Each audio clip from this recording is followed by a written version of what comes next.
Si shpritej Komisioni Rregullator i Energjetikës uli çmimet e karburanteve për 1.5 denar për litër. Nga mesnata Eurosuper BS 95 do të kushtoj 80.5 denar për litër, ndërsa 98-shi 82.5 denar. Po ashtu ulet edhe çmimi i dizelit, i cili nga mesnata do të kushtoj 94 denar për litër. Këto janë çmimet pas zbritjen e uktas prej 3 denarësh për dizelin dhe 2 për benzinën, me çka karburantët do të jenë më të lira për këtë shumë.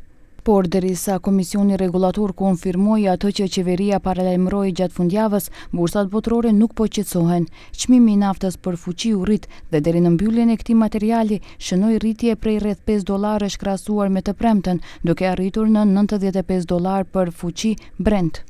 Ndërkohë lajme të këqija vijnë nga fqinji ynë jugor, ku një burim i pa identifikuar nga sektori i rafinerive për gazetën greke Katimerini deklaron se rafineritë në Greqi, të cilat janë 4, kanë rezerva nafte për 2 muajt e ardhshëm.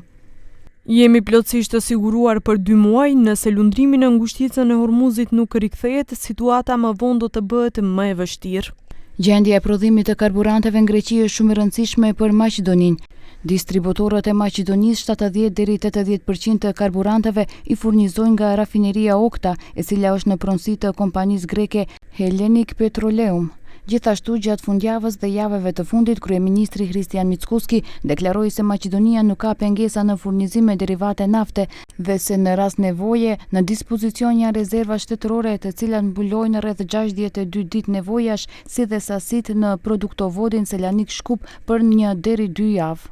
Për më tepër, kompanitë e vendit sipas ligjit kanë obligim të kenë rezerva operative për 5 ditë, ndërsa sipas informacioneve ato kanë edhe rezerva komerciale për 1 deri 2 javë. Megjithatë, problem shtesë mbetet situata me kerozinën në Bashkimin Evropian, e cila mund të ndikojë edhe në ekonominë e vendit. Sipas Komisionerit Evropian për Energji Dan Jørgensen, Evropa po kalon nga kriza e çmimeve të larta drejt një krize të mundshme furnizimi, që fillimisht mund të ndihet te karburanti ajror.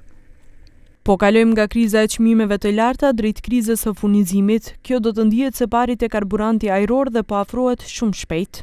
Se situata është serioze, konfirmon edhe kancelari gjerman Friedrich Merz, i cili do të therras Këshillin e Sigurisë Kombëtare për shqyrtuar gjendjen energjetike në vend. Shumë shpejt do të therasim Këshillin e Sigurisë Kombëtare për të shqyrtuar çështjen e sigurisë së furnizimit. Gjendja energjetike në Bashkimin Evropian dhe në Gjermani është shumë e rëndësishme për Maqedoninë, pasi çdo rregullim në ekonominë e tyre mund të sjellë rrezik edhe për ne.